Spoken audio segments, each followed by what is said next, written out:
External female genitalia. Vulva. What are the parts of the vulva? Labia majora, labia minora, mons pubis. What is the erectile tissues in female? Okay, what is the homologue for scrotum?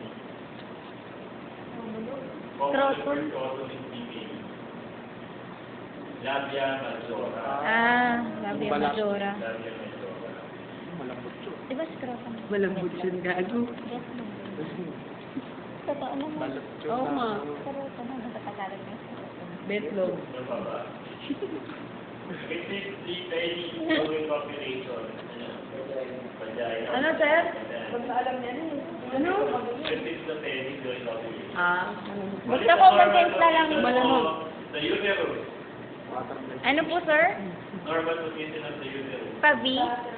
Ay, sir, Anteversoflexion. Anteversoflexion. Anteverted. Pag retroverted, that is abnormal. Now, if you have retroverted uterus, you will experience Baog. amenorrhea. Ay, di sinunuhit. Akala ko ba? Amenorrhea. For the uterine tube, what's the narrowest portion of the uterine tube?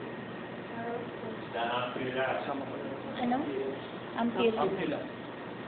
For male reproductive system, so these are made up of, the penis are made up of two corpora cavernosa and conjuntum, di ba? Conjuntum. These are covered by, the glands are covered by prepuce. Extra skin covering the glands, that's the prepuce.